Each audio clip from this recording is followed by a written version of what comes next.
السلام علیکم دوستو، میرا نام ہے محمد شاداب۔ میرا نام ہے محمد سالم۔ آج ہم اپنے ریئیکشن کنگ چینل پر آپ کا بہت استقبال کرتے ہیں، اور آج ہم لے کر آئے ہیں مفتی عبدالرحیم قاسمی کی بہت خوبصورت باتیں۔ آئیے سنتے ہیں۔ اللہ الرحمن الرحیم۔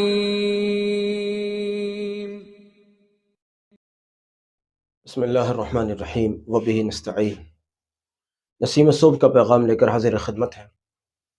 آج کے پارٹ کے اندر، آج کی اس کلپ کے اندر بعض ایسے اہم سوالات کے جواب کے طور پر ہم ذکر کریں گے کہ جو گھوم پھر کر مختلف شکلوں میں بار بار آتے رہتے ہیں۔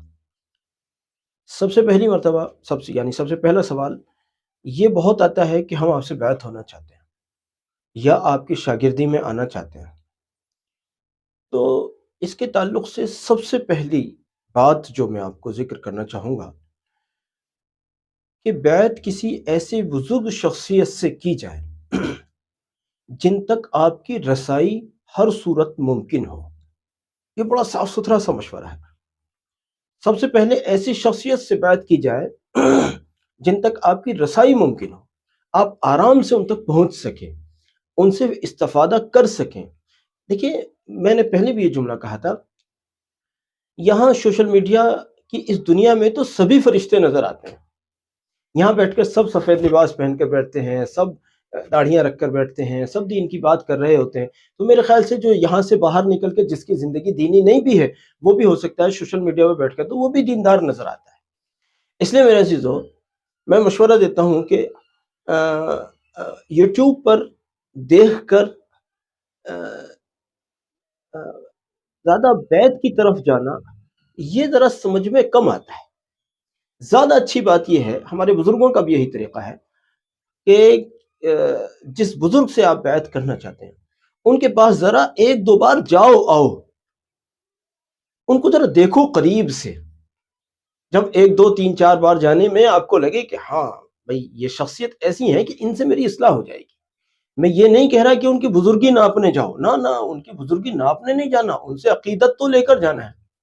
لیکن ایک مسئلہ یہ ہوتا ہے کہ کئی بار بزرگ تو وہ بھی ہیں اور بھی ہیں اور بھی ہیں اور بھی ہیں، لیکن کئی بار ایسا ہوتا ہے میرا مزاج جمالی ہے، ان کا مزاج جلالی ہے۔ میں ان سے مزاج کے اعتبار سے میچ کر پاؤں گا نہیں، میں ان سے سیکھ پاؤں گا یا بدزن ہو کر گھر چلا جاؤں گا۔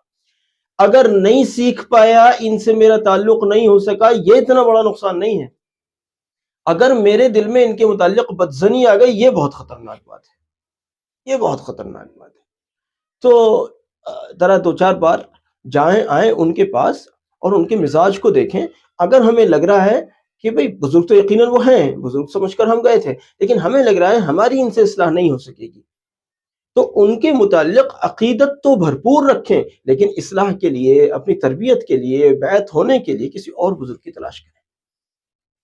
یہ جو طریقہ ہے کہ جی وہ فلاں صاحب ہمارے یہاں آئے تھے، بڑا اچھا بیان کیا انہوں نے، اور بڑا یہ اور بڑا وہ، اور صاحب بس ان جیسا تو کوئی بزرگ ہی نہیں دیکھا، اور لائیے حضرت مجھے بھی بیعت کر لی۔ یہ طریقہ صحیح طریقہ نہیں ہے، ہمارے مشائخ کا یہ طریقہ نہیں ہے۔ میں دو لوگوں کو لے کر اپنے شیخ و مرشد حضرت مفتی مظفر حسین صاحب رحمۃ اللہ علیہ کی خدمت میں مزار علوم وقت سہارنپور میں حاضر ہوا۔ دو لوگ، بقرعید کی چھٹیاں تھیں۔ میں نے حضرت سے عرض کیا، حضرت یہ دونوں لوگ آپ سے بیعت ہونا چاہتے ہیں۔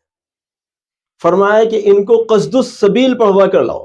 قصد السبیل ایک کتاب ہے، ذرا آسانی سے شاید نہ مل پائے، اصلاحی نصاب کر کے ایک کتاب ہے، اس میں 5-7 کتابیں ہیں، ان میں ایک حصے کا نام قصد السبیل ہے۔ تو فرمایا کہ قصد السبیل پڑھوا کے لاؤ۔ میں نے کہا حضرت یہ لوگ تو اردو پڑھے ہوئے ہی نہیں ہیں۔ کوئی بات نہیں ہے، آپ انہیں پڑھ کر سناؤ، جو حکم حضرت۔ اب ہم نے وہیں سے قصد السبیل خریدی، یا اصلاحی نصاب خریدی، اس میں قصد السبیل بھی تھی، اور ان کو لے کر واپس آئے۔ وہ لوگ قصد السبیل سنتے تھے، میں ان کو سناتا تھا۔ پہلی ملاقات میں ہمارے مشائخ بھی بیعت نہیں کرتے، یہ ہمارے بزرگوں کا طریقہ ہے۔ لیکن آج کل تھوڑی سی مصلحتیں بدلی ہوئی بھی ہیں۔ آج کل جو پہلی ملاقات میں بیعت کر لیتے ہیں یا مجلسوں میں بیعت کر لیتے ہیں، شاید اس کی ایک مصلحت یہ ہو سکتی ہے کہ آج کل طلب علمی، طلب دینی ہے ہی نہیں۔ جیسے تیسے کوئی آ گیا ہے بیچارہ تو وہ سمجھتے ہیں بھائی طالبین صادقین تو کہاں سے ڈھونڈیں گے، بہرحال چلو یہ جیسی تیسی بھی جو ہے طلب لے کر آیا، اس کو جوڑ لو، کچھ نہیں صحیح تو کچھ تو سیکھ